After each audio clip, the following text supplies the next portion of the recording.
Hello，大家好，我是一元。顶上的 KVK 终于结束了，这是我经历过这么多的顶上 KVK 以来最无聊的一次顶上 KVK。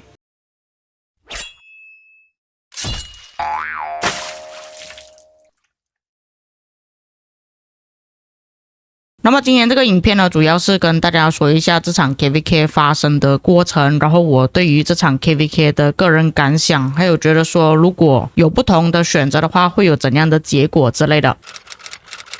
那各位不知道有没有看过我之前的影片，就是刚匹配出炉的时候，我都已经有跟大家说了，就是关4跟关7呢，并不会战斗的特别激烈。事实上也是就如我之前所推测的那样，就是我们在关卡4的时候其实是有打的，但是并没有说死缠烂打，一定要抢下这个区域。那比较好的情况就是我们有撑到这个圣殿开放为止，然后跟3308那边来了一场决斗之后，我们就选择撤退了。打的比较久的就是1093和2359这个位置，因为1093他们的防守依旧还是很坚挺的，所以2359没有这么容易的把他们给推走。而且我看到2359在进攻方面好像是有所保留的，并没有让自己的部队损失太多。到了关卡7的时候呢，其实大多数的情况下就是大家在互相刷击杀，就连这个关卡7有很多王国都不想要去拿，像2489拿到了之后，它里面就完全不放驻防，只是出去打架而已。所以3308是可以很轻易的拿回这个门口。当3308拿回这个门口之后，他也是不放驻防，也不去守着这个门口，基本上就变成一个现象，就是谁拿了这个门口之后，谁就要很痛苦的去守着这个门口，就好像这个门口有毒一样，没有人想要去拿下这个门口。那么不知道是不是因为2489这边打架并没有让3308感到特别开心，或者是2489这边打架拉扯过于夸张的关系呢？所以我就看到3308有一些大哥他们是直接跑来1093的位置打野仗，跟2359打，可能2359打架比较正面硬刚吧，反正就是很少会跟我们打就对了。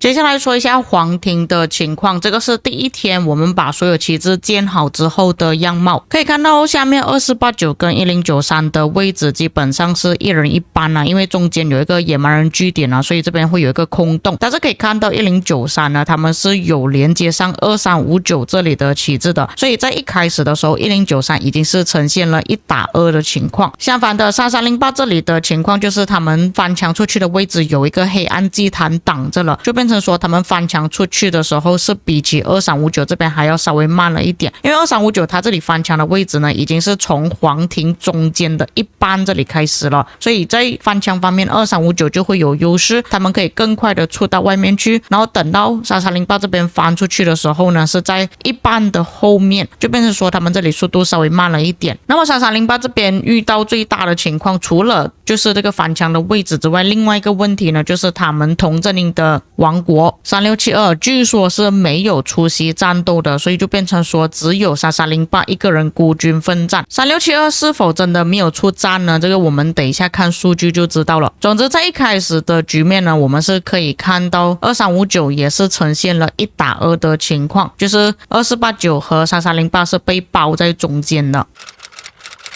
那么现在你们看到的这个地图呢，是过了不到24小时，就是在一天之内发生的，但是已经经过了10几个小时吧。没错，只是一天的变化而已，你们就已经看到3308的其中一个关卡8被2359给拿下了。那2489这边的情况呢，依旧是保持不变的，除了他后面开了一条路让2359他们从这里建立旗帜过来，然后上面这里也是让了一条路线，让1981也就是2359的同阵营盟友也是建旗帜过来帮忙2489推进1093的旗帜。那1093这边的旗帜基本上是保持不变的，除了他这里的旗帜有损失了一点点之外，那他的门口这里呢是已经交给3308他们去拿了。3308这边的情况就比较危机一点，是已经被拿下门口之余，就连他们这里的旗帜也被断开了。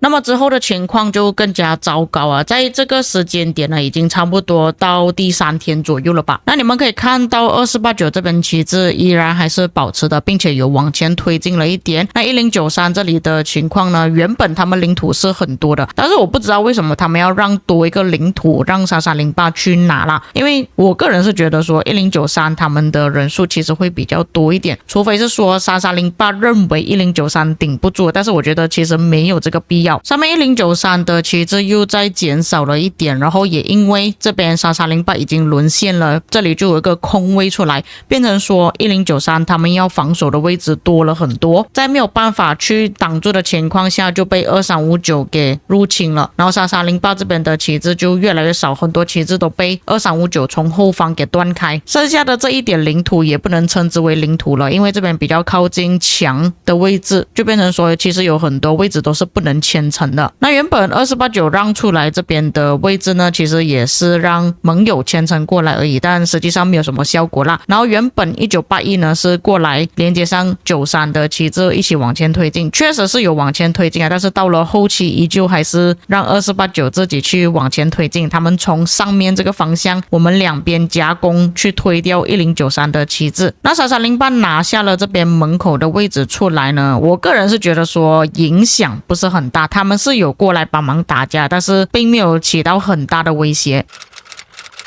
那你们现在看到这个画面呢，已经是来到了第4天，但是其实这个 KVK 大概3天就已经结束黄庭了。可以看到原本3308拿下这个门口，从这里建旗帜出去，但是因为被2359给入侵了，同样拿下了这个门口，就变成3308他们只能选择绕路从下面这里建旗帜出去，在这个位置也不会这么容易被铲掉旗帜。那1093因为他们在3308沦陷了之后，他们要顶这3个先锋王国，包括2359、1981还有2489，所以就变成说他们只能选择慢慢的撤退，再加上他们中间有一段的领土已经被3308给拿下了，所以他们能够牵扯的位置也是逐渐的缩水，所以看到最后的情况就是这样子啊。其实到这里的时候已经是尘埃落定啊，基本上 KVK 就没了，我们剩下的就是收尾工作，把他们的旗帜全部给烧完而已。那么这一场 KVK 也是宣告结束了。那么来说一下这一次 KVK 我对于王国的表现评价怎么样吧。我觉得这一场 KVK 最强的 MVP 应该就是1093了1093虽然他们的王国已经变成单联盟了，但是他们的防守能力依旧还是很强的。我是真的觉得说，如果93他能够继续坚持的去守着的话，大概率2489是没有办法入侵到93任何一片领土的。如果要不是1093他们坚持守着自己的领土的话，早就结束这场 KVK， 可能1天之内就已经结束了。所以我觉得93虽然他们已经逐渐缩水了，但是实力还是依旧在的。至于另外一个 MVP 呢，我觉得应该是1981，因为1981呢，他除了要去帮2359那边抵御3308之外，他还要过来帮2489去推进1093的旗帜。虽然他们在这一场 KVK 的数据表现呢并不是最好的，但是他们起到了很大的作用。要不是因为他们跟2359一起去推进3308的旗帜的话，可能这场 KVK 都不会这么快结束。至于另外2个大的王国2359跟3308呢，我个人对于他们没有什么太多的评价，就是一直不断的去杀敌人，那期间还是有发生不少的 drama， 我之前做过影片讲了，这边就不再说明。至于2489的表现呢，我觉得还可以啦，因为我们至少没有损失太多的领土啦。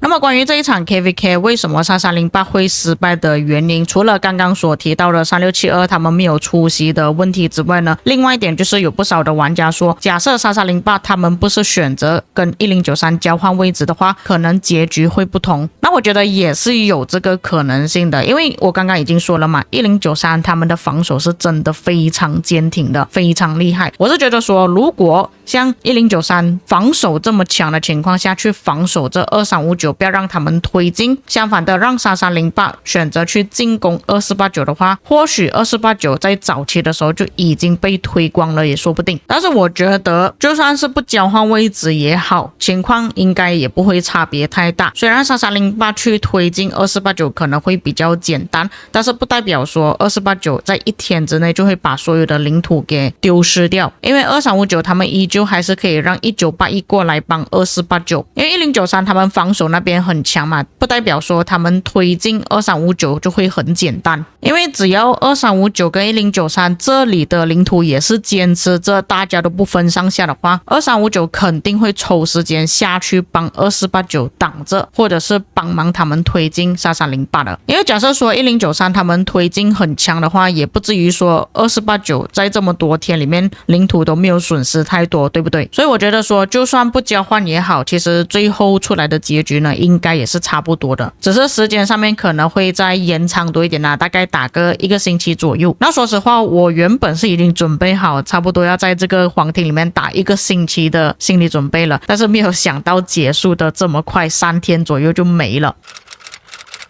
最后我们来看一下这一场 KVK 的数据，表现最好的就是2359跟1981，毕竟他们这边有2个金色先锋嘛。表现第二好的就是3308，接着1093，最后是2489。那我们就有提到说3672没有出席这个问题啦，那我们来看一下数据好了，就是比较起2359的同阵营王国还有3308的同阵营王国，谁表现得更好？有不少人就说到1981的表现等于3672的2倍，那他表现比3672好是很正常啊，毕竟他是金色先锋嘛，3672是银色先锋嘛。但是确实3672这里的表现有一点差强人意。那我们从3672玩家的名单这里看一下他们的表现怎么样好了。他们第一个击杀最多的玩家排名在整个 KVK 里面86名，其实这个是算比较后面了。虽然这一场 KVK 有很多大佬啦，但是他这个击杀呢是属于比较偏少一点的。当然这个对于顶上先锋来讲啦，因为对于一般玩家来讲呢，其实这里50亿击杀算是很多了，然后剩下的玩家就大概40亿、30亿左右，也有20亿的。那其实严格来讲他们是有出席战斗，只是可能表现并没有其他的王国来的这么好而已。那其他玩家还是有击杀10亿左右。至于为什么3672不出席战斗，我觉得一方面也有可能是因为击杀数据的问题。你们可以看到他们这里的击杀比，那排行第一名的玩家就114%，第二名的玩家就比较好一点，有141%。但是这里的数据看下来，大多数的玩家他们的击杀数据呢都是偏比较差一点的，甚至有一些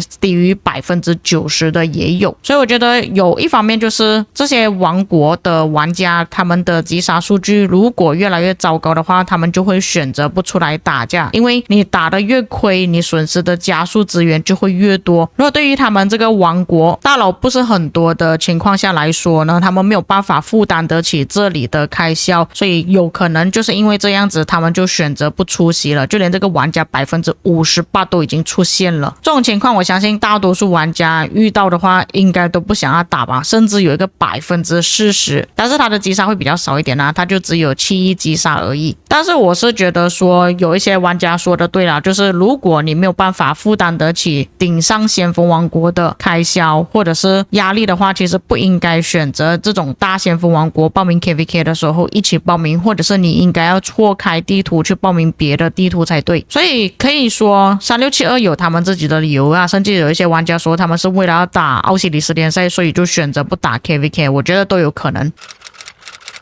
以上就是我对于这场 KVK 的个人评价还有战局走势啦。那因为我不是在每个阵营都有自己的账号跟参战，所以对于其他的阵营的看法见解还有实际情况可能会不同的想法。当然我今天所讲的东西呢只是代表我个人立场，不代表王国。如果有一些遗漏或错误的地方，各位可以在评论区帮我补充。所以各位有什么看法也可以在评论区写上。我们下个影片再见。